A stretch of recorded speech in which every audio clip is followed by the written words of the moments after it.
चुका है, ऐसा कोई तरीका नहीं हो गया। श्री जसकौर मीणा जी।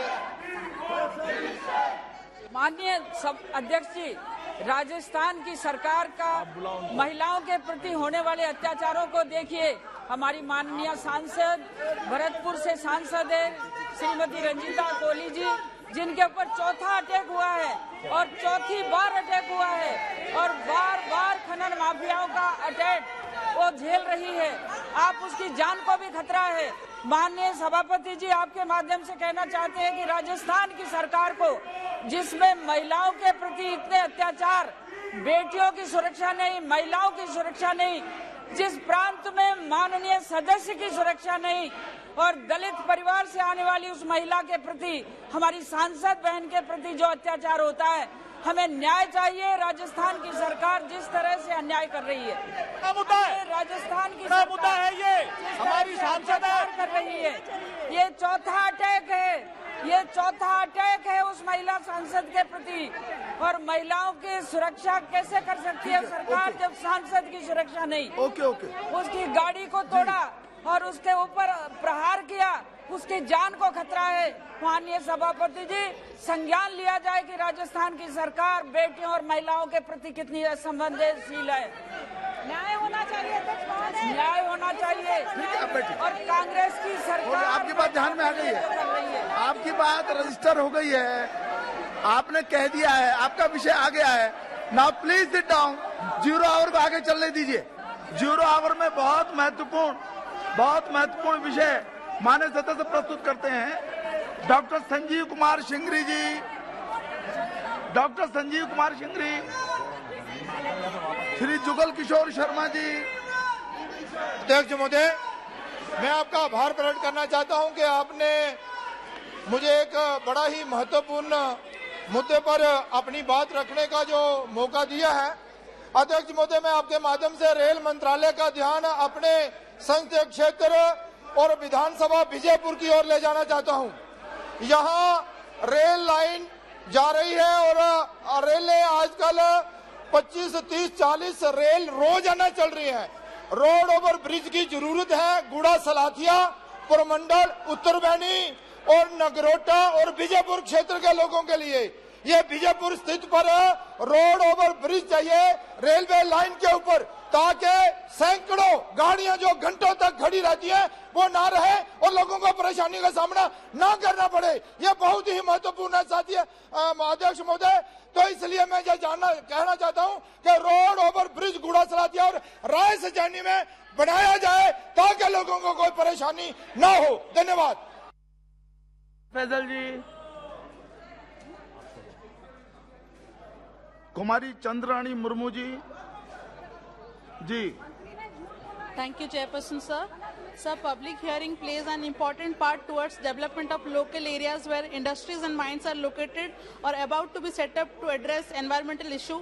People have their own concerns, especially when business and environment become the point of contention. Health and wealth are directly associated with environment.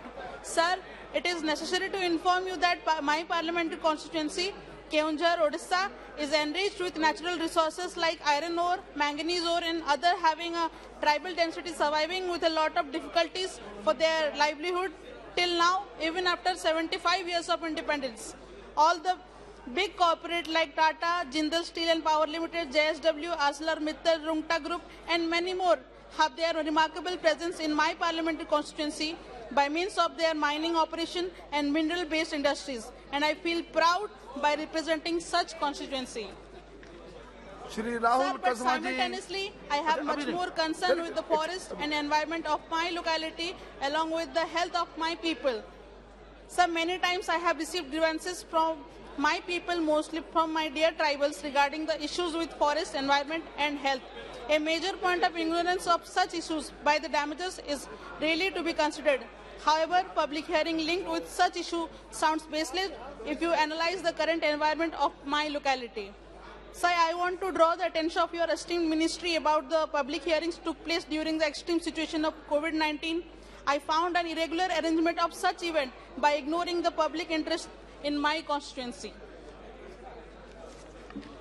Sir, my point is that during such public hearing, I, as a representative, is not allowed to participate. Public representatives can be the voice of locals, especially tribals. However, they are not valued in such public hearings meant to preserve forest, environment, and local interests.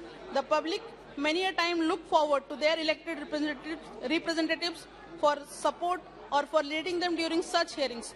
If local elected representatives are not allowed to participate in such proceedings, who else are entitled for it? It is really sad that such a system has been developed to keep public representatives at bay, allowing various stakeholders at times allegedly armed to use the public for their self-gain.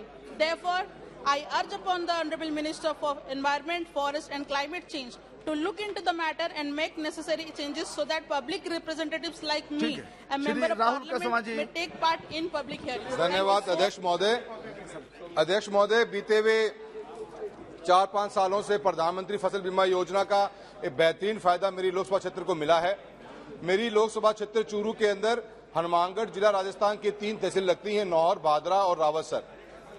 अध्यक्ष सभापति महोदय, ये तीनों तहसीलों के ऊपर जो insurance company है वो एग्रीकल्चर इंश्योरेंस कंपनी है जो बीमे का जो इनका काम देखती है। पिछले साल खरीफ 2021 के अंदर जो खरीफ का बीमा कटा, उस बीमा कटने के पश्चात इंश्योरेंस कंपनी ने राजस्थान सरकार के समक्ष क्रॉप कटिंग के इश्यू को लेकर अपनी शिकायत दर्ज करवाई। सभापति महोदय, क्रॉप कटिंग की जो व्यवस्था है उसके अंदर पटवारी या कृषि पर्यवेक्षक, बीमा कंपनी का अधिकारी और एक किसान के सिग्नेचर होते हैं इस क्रॉप कटिंग की रिपोर्ट के ऊपर। उसी के आधार पर किसान को उसको क्लेम मिलता है। पर सरकार के द्वारा, सभापति महोदय 2 मिनट समय लेना चाहूंगा। सभापति महोदय, इशू इस बात का है कि क्रॉप कटिंग की रिपोर्ट हुई पूरे लोकसभा क्षेत्र के अंदर और हनुमानगढ़ जिले के नौहर, भादरा, रावतसर में स्पेशली क्रॉप कटिंग का काम किया गया। फिर भी एग्रीकल्चर कंपनी, इंश्योरेंस कंपनी ने राजस्थान सरकार के समक्ष अपनी शिकायत दर्ज कराई। और सर, अचंभे की बात यह है कि राजस्थान की सरकार के जो स्टैक की कमेटी है, जो state level technical assessment committee है, उस कमेटी ने उस रिपोर्ट को स्वीकार भी कर लिया। जब बीमा कंपनी के अधिकारियों के द्वारा क्रॉप कटिंग के अंदर सिग्नेचर किए हुए थे, उसके बावजूद भी उसको कमेटी के अंदर रिपोर्ट को एक्सेप्ट किया गया और राजस्थान सरकार की स्टैक कमेटी ने, उनके प्रशासन के अधिकारियों ने भारत सरकार को सैटेलाइट के आंकड़े मांगने का पत्र लिखा। एक तरफ तो राजस्थान के सरकार के अधिकारीगण भारत सरकार से आंकड़े मांगते हैं, सर एक मिनट, और सर दूसरी तरफ वहीं के लोकल विधायक की शिकायत दर्ज कराते हैं कि भारत सरकार ने सैटेलाइट के आंकड़े दिए क्यों। सर, किसान के खेती का बहुत बड़ा नुकसान पिछली बार खरीफ में हुआ। हम आज 2022 की खरीफ में खड़े हुए हैं, पिछली बार का क्लेम आज तक मिला नहीं। मेरा आपके मार्फत राजस्थान सरकार को ये भारत सरकार लिख के भेजे कि स्टैक की कमेटी के अंदर पहले इस बात सुनिश्चित किया जाए कि कितने पटवार मंडल्स पे क्रॉप कटिंग के अंदर इंश्योरेंस कंपनी से सिग्नेचर हुए हैं। अगर सिग्नेचर हुए हैं तो किसानों को सैटेलाइट के आंकड़ों के आधार पर बीमा न दिया जाए, सिर्फ क्रॉप कटिंग के आधार पर पेमेंट बीमा क्लेम दिया जाए। मेरा आपसे यही अनुरोध है। धन्यवाद sir. It's a very important issue pertaining to my constituency, that is the public transport system. Sir, public transport to Lakshadweep is by through only ships, sir. Sir, we had 7 ships operating from Cochin to Lakshadweep. Of late, for the last 1 year, only 3 ships are being operated. Sir, when the 7 ships were operating, 2,300 passengers could have transported or traveled from Cochin to various islands. Now, when it is reduced to 1 ship, for the last 6 months, we were reduced to only 400 passengers to be traveled from Cochin and vice versa. So you can understand the agony and hardship people faced due to the shortage of passenger ships. That attribute to several reasons. Initially, administration have not sanctioned any fund for the maintenance of the ship. Later, when the fund was passed out, the docking was having some other issues. And till now, we are left with only 3 ships to connect between island and mainland. Most of the students studying for the purpose, and all are all in a great distress, sir. My point is not that exactly. Sir, taking into aspect of perspective plan for in the field of transportation, cargo movement, Ministry of Shipping, Shipping Corporation of India, Ministry of Home Affairs, Lakshadweep Administration combinedly formed and made a perspective plan aspecting and prospecting for the 15 years futuristic plan, aspecting to the tourism demand also. In that, 6 new passenger ships and 6 new cargo ships in place of the old one was proposed. If that goes well, by 2022, we should have in place 500 capacity passenger ship, which was tendered by Shipping Corporation of India, sir. But now the situation is, after the new administrator joined in, the perspective plan formed by this entire group, the entire capacity of that committee was thrown away, and he has not followed the perspective plan. By that, the ships which has proposed to come to Lakshadweep is on a halt, and I don't know what is the status of the perspective plan now. Now, I would like to know from the government, especially from the Ministry of Home Affairs, what is the status of the perspective plan from 2015 to 2030. Thank you so much. Shri Sandeep Bandopadhyay ji. Sir, Chief Minister of West Bengal met Honorable Prime Minister on 6th of August, and she submitted a memorandum with a demand of rupees 1 lakh crore plus money, which is yet to be received by the state government from the center. So we urge the government of India to release at least 50% of the due and let other 50% be released at the end of this year. Sir, what we apprehend, there's some attempt to block economy of West Bengal in a very rude manner, which we actually protest and urge the government to strengthen the federal structure of the government. The dues of the government of West Bengal be released at the earliest possible time, as prayed by the Chief Minister to the Honorable Prime Minister. Item number 21A, Shri Ravneet Singh ji. जी वो लेकर दीजिए जी. नहीं पढ़ दीजिए ना वहां से. 21A. अच्छा ठीक. श्रीमती शर्मिष्ठा सेठी जी. Thank you, sir. Sir, millions of Indian citizens living in rural areas do not have access to education and job opportunities because of digital divide and digital illiteracy in the country. The Pradhan Mantri Gramin Digital Saksharata Abhijan scheme was rolled out in 2017 to usher in digital literacy in rural India. The scheme was expected to make 6 crore rural households, that is 1% per household, digitally literate by 2019. Although steps were taken to adequately implement the scheme, this goal was not made by 2019. In the year 2022-23 budget, allocation to this scheme has decreased by 16.67% as compared to the revised and budget estimates for the year 2021-22. This decrease in the budget is especially alarming, as being digitally literate is utmost importance in the current tech-savvy times. As per ITU's World Telecom Database, only 43% of the population in India uses internet, 58% male internet users and 42% female internet users in India. The National Family Health Survey 2019-21 shows a significantly larger gender gap in internet users. The NFHS reports suggest that only 57.1% of the male population and 33.3% of the female population had ever used the internet. This is the concerning, as inability to use computers and electronic device was one of the causes for high dropout rates amongst girls during the pandemic. I urge the government to scale up the digital literacy programs so as to bridge the digital divide between rural and urban India. Thank you, sir. Now, Ravneet ji, please. Thank you, Chairman Saab. I raise to lay on the table the minutes, Hindi and English version of the 7th and 8th sitting of the Committee on Absence of Members from the sitting of the House held on 4/4/2022 and 3rd/08/2022. Thank you, sir. Adhir Ranjan ji. মাননীয় chairman sir, আমি পশ্চিমবঙ্গের মুর্শিদাবাদ জেলার একজন জনপ্রতিনিধি। পশ্চিমবঙ্গ সরকার সম্প্রতি সিদ্ধান্ত নিয়েছে পশ্চিমবঙ্গে 7টা নতুন জেলা তৈরি হবে। নতুন জেলা তৈরি হওয়াতে আমার কোনো আপত্তি নেই, কারণ ভারতবর্ষের নতুন যেমন রাজ্য হয় নতুন জেলাও হবে, এটা কোনো অস্বাভাবিকতা নেই। এখনই ভারতবর্ষের 773টা জেলা আছে, কিন্তু আমার জেলা মুর্শিদাবাদ, পাশের জেলা নদিয়া, এই দুই এলাকার মানুষ আজ আবেগের দ্বারা প্রভাবিত হচ্ছেন। তার কারণ মুর্শিদাবাদ জেলা হচ্ছে একটা ঐতিহাসিক জেলা। নদিয়া জেলা আরেকটা ঐতিহাসিক জেলা। এই মুর্শিদাবাদ জেলা এক সময় বাংলা, বিহার, উড়িষ্যার রাজধানী ছিল। নবাব মুর্শিদ কুলি খাঁয়ের নাম অনুসারে মুর্শিদাবাদ জেলার নাম হয়েছিল। 1706 থেকে সেই জেলা প্রতিষ্ঠিত হয়। 1790 পর রাজধানী চলে যায় মুর্শিদাবাদ ছেড়ে ব্রিটিশের নেতৃত্বে। স্যার, এক সময় রবার্ট ক্লাইভ মুর্শিদাবাদ জেলাকে দেখে বলেছিল, Murshidabad was as rich and populous as London.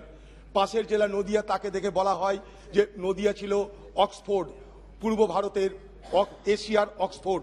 তার কারণ সেখানে চৈতন্য মহাপ্রভুর জন্ম হয়েছিল। সেখানকার মানুষের একটাই বক্তব্য, আমাদের ইতিহাসটাকে কেড়ে নিও না। জেলা একটা জায়গায় 10টা হতে পারে, কিন্তু মুর্শিদাবাদ জেলার এবং নদিয়া জেলার নামটা যেন কেড়ে নেওয়া না হয়। মুর্শিদাবাদ জেলার ইতিহাস, মুর্শিদাবাদ জেলার সংস্কৃতি, মুর্শিদাবাদ জেলার মানুষের আবেগ, মুর্শিদাবাদ জেলার মানুষের ভাবনা, ঐতিহ্যকে গুরুত্ব দিয়ে স্যার এই পার্লামেন্টের মাধ্যমে আমি আহ্বান করতে চাইছি, অনুরোধ করতে চাইছি পশ্চিমবঙ্গ সরকারকে যেন তারা মুর্শিদাবাদ এবং নদিয়ার নামটা মুছে না দেয়। Murshidabad district has been recognized as a treasure trove of history, archaeologically, culturally, politically, economic. Sir, there can't be any debate like this. No. Murshidabad জেলাকে করা হোক, পূর্ব, পশ্চিম, উত্তর, দক্ষিণ করা হতে পারে, কিন্তু মুর্শিদাবাদ प्लीज दादा प्लीज नो ऐसा नहीं हो सकता है। नो रम्या जी बोलिए, केवल रम्या हरिदास जी के रिकॉर्ड में जाएगा। Sir, आपकी बात हो तो गई दादा, हो गई। Sir, I mention a serious issue here. It is unfortunate and wrong stance to regulate MGNREGS working days. It is stated that central government has issued new rule as a Grama Panchayat can undertake 20 work projects in a day. But in Kerala, there are more than 20 wards in several panchayats. So workers from some wards compelled to stay away from work. So they will not get 100 working days in a year. As we know, UPA government implemented this scheme to eradicate poverty, and several families depend upon MGNREGS for their livelihood. A new order had been issued by central government will affect local self-government bodies also. So government should repeal this order immediately and reinstate the status quo. Thank you, sir. Shri Mahabali Singh ji.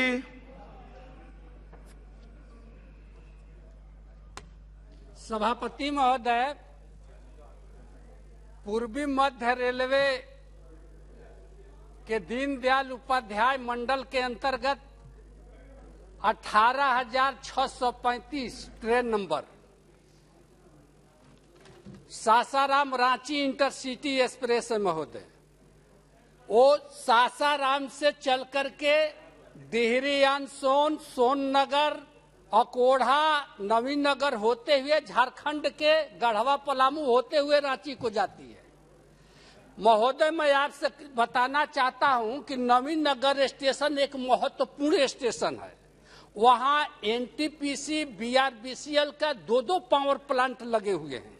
वहां से पदाधिकारी, कर्मचारी हजारों की संख्या में सासाराम, डिहरी को जाते हैं और पलामू को जाते हैं, लेकिन इंटरसिटी के ठहराव नहीं होने के चलते वहां बहुत बड़ा लोगों को कठिनाइयों का सामना करना पड़ रहा है। जबकि बिहार के किसी भी स्टेशन पर जब सासाराम से चलेगी तो सीधे झारखंड के कई स्टेशनों पर रुकती है, लेकिन बिहार का जो महत्वपूर्ण स्टेशन है नवीनगर स्टेशन, वहां पर महोदय इंटरसिटी का ठहराव नहीं हो रहा है। अतः आपके माध्यम से हम सरकार से आग्रह करना चाहते हैं महोदय कि 18,635 जो सासाराम रांची इंटरसिटी एक्सप्रेस है उसको नवीनगर स्टेशन पर ठहराव किया जाए, और डिहरी जो रेलवे स्टेशन है महोदय उस मंडल में सबसे बड़ा राजस्व देता है, और वहां डिहरी में ट्रेनों का बहुत कम ठहराव होता है, जिसके चलते वहां बहुत बड़ा भीड़ लगा रहता है। इसलिए और ट्रेनों को डिहरी में ठहराव किया जाए। श्री के रघुराम राजू जी, थोड़ा संक्षेप में बात रखने की कोशिश कीजिए जी। Thank you, Honorable Chairman, sir. This is with regard to the new education policy. I would like to bring it to the notice of our Honorable HRD Minister. Recently, Government of India has come up with a proposal to merge some primary education schools with the secondary education schools. It is, in fact, it is a good scheme, but while implementation in some of the states, for example, in my own state of Andhra Pradesh, around 5,980 schools were planned to move away from the rural areas to the nearby areas, which would be around some places it is around 8 to 10 kilometers. So there is a dropout rate of around 11 lakh students from the rural areas. Recently, High Court of Andhra Pradesh also had made an observation that it is against the right to education. It appears it is against the right to education, and it is likely to affect a lot of BC, SC and ST students who are not able to go to the private schools and who are dependent on those schools. So my humble appeal to Government of India is to have a discussion with the states so that the number of schools are not reduced, neither the number of teachers are reduced. This is my humble request to the HRD Minister. Shri Sanjay Kaka Patel. Next. Shri Chedi Paswan ji. सभापति महोदय, बहुत बहुत धन्यवाद आपको। मैं अत्यंत ही महत्वपूर्ण बिंदु की ओर सरकार का ध्यान आखिरी साहब के माध्यम से कराना चाहता हूं। विषय है सहारा क्रेडिट कोऑपरेटिव सोसाइटी लिमिटेड द्वारा जमाकर्ताओं के पैसे का भुगतान शीघ्र कराने के संबंध में। महोदय, आपको अवगत करना चाहता हूं कि सहारा इंडिया को संचालित करने के लिए वित्त मंत्रालय केंद्र सरकार के द्वारा 1978 में लाइसेंस मिली थी। सहारा क्रेडिट कोऑपरेटिव सोसाइटी सहित अन्य सोसाइटीज की ओर से मेरे संसदीय क्षेत्र सासाराम सहित देश भर में अपने एजेंट रख करके स्कीम के नाम पर पैसे जमा कराते थे और बदले में मियाद पूरी होने के बाद ब्याज सहित से रकम को वापस लौटाने का वादा किया जाता था।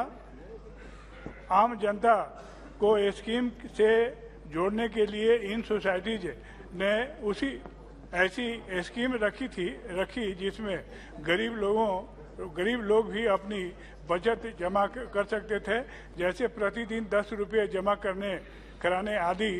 स्कीम में दुकानदार, ठेले वाला, सब्जी वाले, ऑटो चलाने वाले तथा भोले भाले किसान आदि को टारगेट किया जाता था। सहारा क्रेडिट कोऑपरेटिव सोसाइटी लिमिटेड द्वारा आम लोगों को अधिक ब्याज और बचत का लाभ देकर उनसे निवेश करवाया जाता था। सहारा इंडिया द्वारा लूटे गए निवेशकर्ता आज भूखमरी के कगार पर हैं। गरीबों का सारा सपना टूट गया, जिसने बेटी की शादी एवं बच्चों की पढ़ाई का सपना मन में रखा था। अतः सदन के माध्यम से माननीय वित्त मंत्री जी से विशेष आग्रह है कि सहारा इंडिया में लोगों द्वारा जमा की गई राशि भुगतान शीघ्र कराने की कृपा की जाए। बहुत श्री अब्दुल समद सामदानी जी। Thank you, sir. Sir, I would like to draw the attention of this august House to the catastrophe faced by the people of Kerala due to the attacks from stray dogs. Sir, the cases of stray dog attacks are increasing in the state of Kerala, and due to that, the sufferings of the people are also increasing.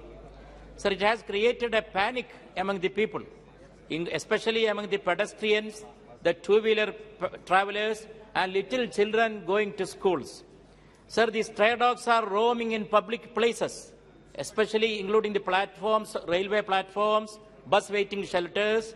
And the situation is, sir, further serious that a considerable number of stray dogs are infected by rabies. Due to that, considering this alarming situation, people are compelled to take rabies injection for bites even from domestic cats. Sir, I hereby join the families and relatives of the victims of violence from stray dogs, including a little child, Muhammad Rasan Elias Rifu, a little child of Chelembra locality belonging to my constituency, who was attacked by stray dogs in front of his own house on the road and who surrendered to death after being hospitalized for a few days. From the government? Yes, sir. Yes, sir. Sir, and also, it's a national issue, sir. Sir, the problem I am coming, and Sheila, aged 52 years of Kandanacheri, problem you have told. Now, what do you want, sir? I want, sir, the local bodies are struggling and to save the people, and they have passed anonymous resolutions, and they are trying to sterilize the stray dogs. But the Animal Welfare Board, Central Animal Welfare Board, sir, they are not giving ABC license. Nimbalkar जी, माझ्या धाराशिव लोकसभा मतदारसंघातील अतिशय शेतकऱ्याच्या दृष्टीनं महत्त्वाचा विषय आपल्या माध्यमातून सरकारपर्यंत पोहोचवण्याची संधी दिली, त्याच्याबद्दल मी आपले आभार व्यक्त करतो. अध्यक्ष महोदय, मागच्या 15-20 दिवसामध्ये साधारणतः महिनाभरापासून बार्शी विधानसभा, औसा विधानसभा आणि धाराशिव जिल्ह्यामध्ये मोठ्या प्रमाणात अतिवृष्टी झाल्यामुळे शेतकऱ्याचं अतोनात नुकसान झालंय. अध्यक्ष महोदय, पावसामुळे नुकसान झालंय, शेतीचं ते तर वेगळंच, पण गोगलगाई त्या ठिकाणी सोयाबीनला लागल्यामुळं ते होणारं नुकसान, परत येलो मोझॅक नावाचा एक व्हायरस सोयाबीनवर आल्यामुळं पूर्ण सोयाबीन त्या ठिकाणी मोडून टाकावं लागतंय, त्याच्यामुळं होणारं नुकसान, याच्यामुळं शेतकरी हवालदिल झालाय. अध्यक्ष महोदय, आपल्या माध्यमातून मला सरकारच्या लक्षात आणून द्यायचंय की महाराष्ट्रामध्ये सगळ्यात जास्त शेतकऱ्याच्या आत्महत्या होणारा हा जिल्हा आहे, आकांक्षित जिल्हा आहे. इतक्या मोठ्या प्रमाणात शेतकऱ्याचं नुकसान झालेलं असताना केंद्राचं जे पथक आलं, त्या पथकानं नांदेड जिल्ह्यामध्ये त्या ठिकाणी पाहणी केल्याचं समजलं, नागपूर विभागात पाहणी केल्याचं समजलं, पण अध्यक्ष महोदय त्या ठिकाणी धाराशिव जिल्ह्यामध्ये मात्र पाहणी झाली नाही, ह्या लोकसभा मतदारक्षेत्रामध्ये पाहणी झाली नाही. तर आपल्या माध्यमातून सरकारकडे माझी विनंती आहे की ज्या पद्धतीनं ह्या शेतकऱ्याचं जे नुकसान झालंय ते नुकसान गृहीत धरून, आकांक्षित जिल्हा गृहीत धरून, शेतकऱ्याच्या होणाऱ्या आत्महत्या गृहीत धरून त्या ठिकाणी ह्या शेतकऱ्याला भरीव मदत देण्याच्या दृष्टीनं सरकारनं ह्याही जिल्ह्यामध्ये केंद्राचं पथक पाठवावं आणि शेतकऱ्यांना भरीव मदत करावी, ही माझी आपल्या माध्यमातून सरकारला विनंती आहे. धन्यवाद. श्री धैर्यशील माने जी. धन्यवाद अध्यक्ष महोदय, आपने मुझे प्रश्नकाल में बात करने का अनुमति दी. एक महत्वपूर्ण विषय पर मैं आपका ध्यान आकर्षित करना चाहूंगा. महोदय, अन्नाभाऊ साठे जी मराठी साहित्य जगत के एक श्रेष्ठ रचनाकार हैं. उनका जन्म 1 अगस्त 1920 में मेरे संसदीय क्षेत्र हाथकरंगले में, सांगली जिले में वाटेगांव में हुआ. मैं ये कहना चाहूंगा कि वो एक छोटे से दलित परिवार से आते थे और 2020 में उनकी जन्म शताब्दी हुई. 1.5 दिन की पाठशाला सीखे हुए अन्नाभाऊ साठे जी ने 30 उपन्यास, 16 कहानियां संग्रह, 1 नाटक, 10 लोकनाट्य, ये सारा उनके जीवन प्रवास में उन्होंने लिखा. उनके उपन्यास पर मराठी फिल्म भी बनी. अन्नाभाऊ साठे द्वारा फकीरा नामक उपन्यास, जिसको राष्ट्रीय मान्यता मिली और 27 भाषाओं में उसका अनुवाद किया गया. ऐसे एक थोर अनुभूति जिनका इसका परिणाम यह हुआ कि उनका पवाड़ा प्रसिद्ध होते ही रूस सरकार ने उसकी नोंद लेते हुए रूस सरकार ने भी उनको निमंत्रित किया और रूस में उनका पवाड़े का ये हुआ. दलित साहित्य का एक अच्छा काम उन्होंने उस टाइम में किया, मार्क्सवाद को और इसमें बढ़ाने का काम किया. मेरी सरकार से ये मांग है कि उनको मरणोपरांत भारत रत्न से सम्मानित किया जाए और उनके गांव में उनका स्मृति चिरंतन रहने के लिए एक राष्ट्रीय स्मारक की भी रचना वहां की जाए. ये मेरी मांग केंद्र सरकार से. Thank you sir. Yesterday, संबद्ध करना है, स्लिप भेज दीजिए जी. Thank you, sir. Yesterday in Niti Aayog meeting also, Prime Minister has mentioned about doubling the farmers' income and also about adding new technologies to the agriculture, sir. But I'm coming from no cross talking. No, Ji, please. I'm coming from a backward area of Palnadu, which is very famous for chilies and cotton, sir. But in the last 2 years, because of new infestations like thrips, the chili crop has literally gone waste, sir, and the farmers have almost lost per acre to the tune of 80,000 to 1 lakh rupees, sir. Sir, in Guntur district, including Palnadu, there is another 2 parliaments, sir, Guntur and half of Bapatla, sir. Whole of Guntur district put together, it's a very big agriculture powerhouse, sir, but it doesn't have a single Krishi Vijnana Kendra, sir. In the last 3 years, there is a lot of effort that has been put to bring Krishi Vijnana Kendra to Palnadu area, sir, and mostly to Guntur area, sir. But this government is talking about agriculture and a lot of benefits that is giving it to agriculture, sir. But for the private societies, the new Krishi Vijnana Kendras, they are not giving it, sir. Even when the government is applying, state government is applying for a new Krishi Vijnana Kendra, sir, even then they are not sanctioning it, sir. Sir, I had the opportunity to visit Baramati, sir. They had one of the best KVK there, sir. The amount of work they are doing with the farmers and farmers over there, with the sugarcane farmers, it is to be seen to be believed, sir. So this government is talking so much about farmers and doubling farmers' income. So I request through you, sir, this government to sanction one Krishi Vijnana Kendra, sir. The application is pending with the government for the last 3 years, sir. So that we request that to be processed soon and sanction the KVK to Palnadu area, sir. Thank you. Dinesh Chandra Yadav ji. धन्यवाद सभापति महोदय। बिहार राज्य अंतर्गत मेरे संसदीय क्षेत्र मधेपुरा के ग्वालपाड़ा प्रखंड अंतर्गत बिसवारी घाट कोसी नदी पर स्थानीय जनता द्वारा विगत कई वर्षों से पुल निर्माण की मांग किया जा रहा है, लेकिन अभी तक पुल का निर्माण नहीं हो सका। जबकि पुल का सर्वेक्षण भी किया गया, वहां पर 6 गुना 21.75 मीटर आकार का उच्च स्तरीय पुल की आवश्यकता बताई गई है। यह बिसवारी घाट मधेपुरा और सहरसा जिला के सीमा पर अवस्थित है, जो दोनों जिला के विभिन्न गाँव को जोड़ती है। यहाँ पर पुल नहीं रहने से आम लोगों को आवागमन में भारी कठिनाई होती है। NH 106 ग्वालपाड़ा से बिसवारी घाट तक प्रधानमंत्री सड़क योजना के पथ का निर्माण हुआ, लेकिन उक्त पथ के अंतिम छोर पर नदी में पुल नहीं बनाई गई है। बिसवारी घाट पर पुल बन जाने से सहरसा जिला के लोगों को NH 106 पर आने में काफी सुविधा होगी। अतः जनहित में मैं आपके माध्यम से सरकार से मांग करता हूं कि मधेपुरा एवं सहरसा जिला के सीमा पर बिसवारी घाट पर पुल निर्माण कराई जाए। धन्यवाद। श्री विष्णुदयाल राम जी। धन्यवाद सभापति जी। मैं अपने क्षेत्र की एक अति महत्वपूर्ण विषय की ओर आपका ध्यान आकृष्ट कराना चाहता हूं। मैं पलामू संसदीय क्षेत्र का प्रतिनिधित्व करता हूं, जिसके दोनों जिले पलामू एवं गढ़वा आकांक्षी जिलों की श्रेणी में आते हैं। जब से ये आकांक्षी जिले घोषित हुए हैं, निश्चित रूप से स्थानीय प्रशासन की संवेदनशीलता बढ़ी है। उपायुक्त तो उप विकास आयुक्त का प्रखंडों में दौरा हो रहा है, जनता की समस्याएं उनके द्वारा सुनी जा रही हैं, पर इससे हमारे यहाँ की जो समस्या है उसका समाधान होने वाला नहीं है। सबसे बड़ी समस्या मेरे क्षेत्र की पलायनवाद की है। प्रतिवर्ष करीब करीब 2 से 3 लाख लोग दूसरे राज्यों में रोजगार के लिए जाते हैं, जीविकोपार्जन के लिए जाते हैं। ऐसी परिस्थिति में वहां पर एक जपला सीमेंट फैक्ट्री थी, वो भी वर्षों से बंद पड़ी हुई है और उसके खुलने की भी कोई संभावना नहीं है। हालांकि सीमेंट फैक्ट्री दूसरे कंपनियों के द्वारा खोली जा सकती है, क्योंकि वहां पर रॉ मटेरियल भी है, पानी भी है, बिजली भी है, लेबर भी है।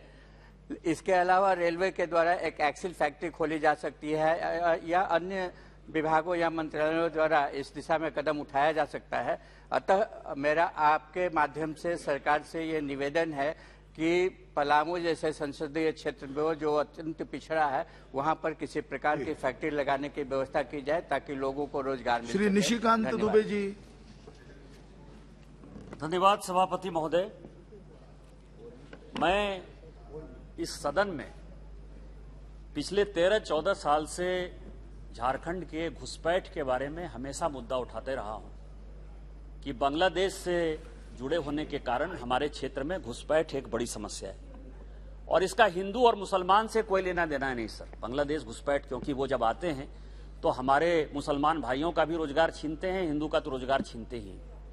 लेकिन अभी जो एक नया ट्रेंड चालू हुआ है सर कि पूरा इस्लामीकरण के लिए, मैं 3-4 पॉइंट जो है आपके माध्यम से, सदन के माध्यम से सरकार को जो है बताना चाहता हूं कि भोले भाले आदिवासियों को शादी करके, आदिवासी लड़कियों के साथ शादी करके पूरे बांग्लादेश के जो मुसलमान हैं वो पूरी डेमोग्राफी को चेंज करने के लिए उतारू हैं। और इसका सबसे बड़ा उदाहरण है सर कि अभी मेरे बगल के जिले साहबगंज में जो जिला परिषद की अध्यक्षा बनी है वो आदिवासी कोटे से, क्योंकि वो शेड्यूल ट्राइब के लिए रिजर्व था, लेकिन उनकी जो शादी है वो मुसलमान में हुई। और ये एक उदाहरण मैंने दिया है, इस तरह के लाखों उदाहरण। दूसरा, यदि आपने ध्यान दिया होगा सर, तो जामताड़ा एक सीरियल बना जिसमें जो माननीय प्रधानमंत्री जी का डिजिटल इकोनॉमी है, जितने देश के साइबर क्राइम होते हैं वो साइबर क्रिमिनल सारे के सारे उसी संथालपन्ना में, उसी जामताड़ा में है, उसी देवघर में है, उसी गोड्डा में है, उसी पाकुड़ में है और साहबगंज में है। तीसरा जो सवाल है सर कि जितनी गायें हैं, यदि आप मेरे रास्ते में जाएंगे सर, यदि गोड्डा से चलेंगे, देवघर से चलेंगे, तो आपको रात में जो है लाखों लाख गायें जो हैं वो जाती हुई नजर आएंगी। वो सब बांग्लादेश जा रही है, बालू जा रहा है, गिट्टी जा रहा है, ये सब इलीगल है सर, सब गलत है। उसी दिन, आज से 2 दिन पहले मैंने इसी सदन में मुद्दा उठाया था सर, पूरे इस्लामीकरण का, जिसको झारखंड सरकार ने माना कि जो सरकारी स्कूल है वो उर्दू हो गया है, रविवार के बदले वहां शुक्रवार को छुट्टी होती है। 3, 4, 5 मुद्दे के कारण पूरा अशांत हो गया क्षेत्र और पूरे इस्लामीकरण के लिए बढ़ रहा है। मेरा आपके माध्यम से भारत सरकार से आग्रह है कि एक तो एनपीआर वहां लागू करें सर, एनआईए का ऑफिस वहां हो, और चूंकि झारखंड सरकार और कांग्रेस मिलकर इन सारे एक्टिविटी को मदद कर रही है, इसलिए धारा 356 के अंतर्गत झारखंड में राष्ट्रपति शासन लागू हो। जय हिंद, जय भारत।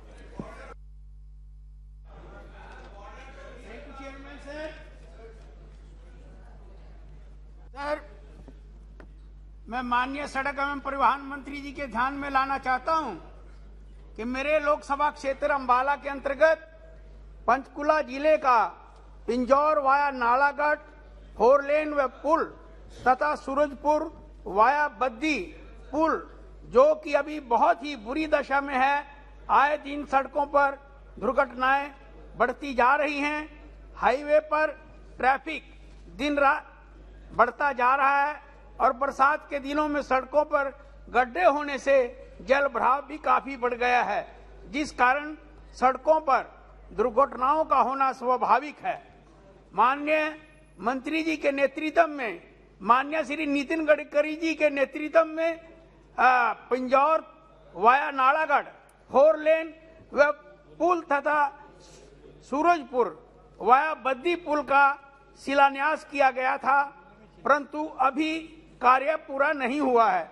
मैं माननीय सड़क एवं परिवहन मंत्री जी से मांग करता हूं कि बढ़ते हुए ट्रैफिक व आए दिन सड़कों पर बढ़ रही दुर्घटनाओं में कमी लाने के लिए पिंजौर वाया नालागढ़ 4 लेन व पुल तथा सूरजपुर वाया बद्दी पुल का कार्य अतिशीघ्र पूरा किया जाए, जिससे लोगों को आने जाने में साथ ही ट्रैफिक की समस्या से निजात मिल सके। मैं आदरणीय मंत्री जी का इस बात के लिए भी धन्यवाद करना चाहता हूं कि उन्होंने मेरे लोकसभा क्षेत्र में 4 लेन सड़कों का जाल बिछाया है, इसके लिए भी मैं उनका धन्यवाद करना चाहता हूं। Sir, I would like to draw the attention of the House to a very important matter related to the unemployment and national security of this country. Sir, the Agnipath scheme, which was announced by the Government of India on 14th June 2022, the Indian Armed Forces, including the Army, Navy and Air Force, will recruit young people from the age of 17.5 to 21 as Agniveers for a period of service for 4 years, including 6 months of training. Sir, we all know that serving in the armed forces demand longer training to guard the country, the lives of fellow soldiers and themselves. Sir, 6 months of training is inadequate to serve the country efficiently in the armed forces to meet the challenges of the modern battlefield.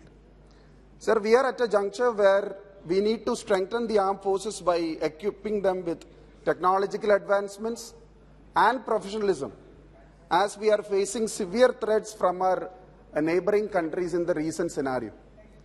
Sir, any move to dilute the efficiency of the Indian Army is compromising on the national security. Sir, the armed forces of our country, namely the Army, Navy and Air Forces, have been the pride of our nation. Sir, Agnipats or Agniveers are not going to be an alternative for unemployment. Sir, Narendra Modi जब आए थे sir बोला था 2 crore jobs देंगे हर साल, 2 crore jobs every year. Sir, this is not a way of satisfying it, sir.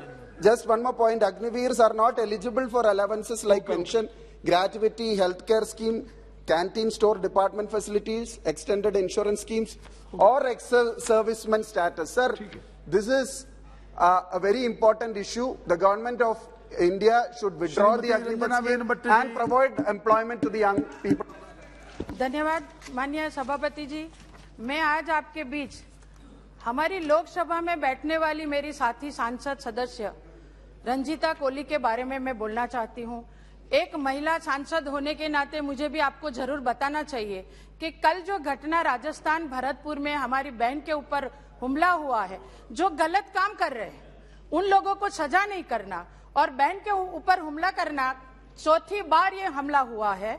सभापति जी, मैं आपसे मांग करती हूं कि जो कांग्रेस के वहां पे जो सरकार है, वहां के जो सीएम है, वो सीएम ने हमने कायदा बनाया है कि जो बेटियां हैं उनके ऊपर बलात्कार होगा तो उनको सजा होगी फांसी की, लेकिन राजस्थान के सीएम ने कोई बेटी के ऊपर बलात्कारी को फांसी नहीं मिलेगी, ऐसा उन्होंने अपना खुद का कानून बनाया है। सर, हम आपसे मांग करते हैं कि जो भी कल हमारी बहन के ऊपर हमला हुआ है उन हमलेवार को सजा होनी चाहिए और जो गलत काम कर रहे थे उनके ऊपर भी कामगिरी होनी चाहिए, सजा उनको मिलनी चाहिए। ऐसी हम सब हमारी महिला सांसद के ऊपर जो हुआ, हम सब आपसे मांग कर रहे हैं। आप संबद्ध कर ये जो भी धन्यवाद स्पीकर जी। सभा की कार्यवाही दोपहर 2:15 तक के लिए स्थगित की जाती है।